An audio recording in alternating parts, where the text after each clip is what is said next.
how you can download and use DeepSeek AI on your mobile device. So first of all, open up Play Store or App Store, and then you just need to search for DeepSeek AI Assistant. Once you search for this, simply go for their official application and click on Get. Once you click on it, you will be able to install it on your device. And once you have successfully installed the DeepSeek application, you just need to open it up.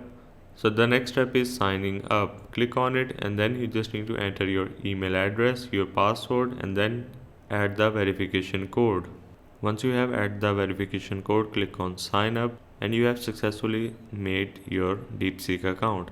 To use it, you can either directly ask it, or you can click on DeepSeek R1, which is the most popular feature of DeepSeek, and then you can ask difficult questions.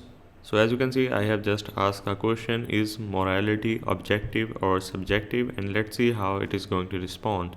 As you can see, it has started thinking and giving me all the reasoning, but it is kind of like a thought process of AI itself, which you can see and read all of that, and you can also use it to strengthen your knowledge and your reasoning as well.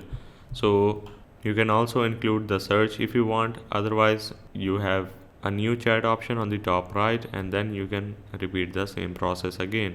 You can also attach your image, documents to take help with DeepSeek, and this is how you can use DeepSeek on your mobile device.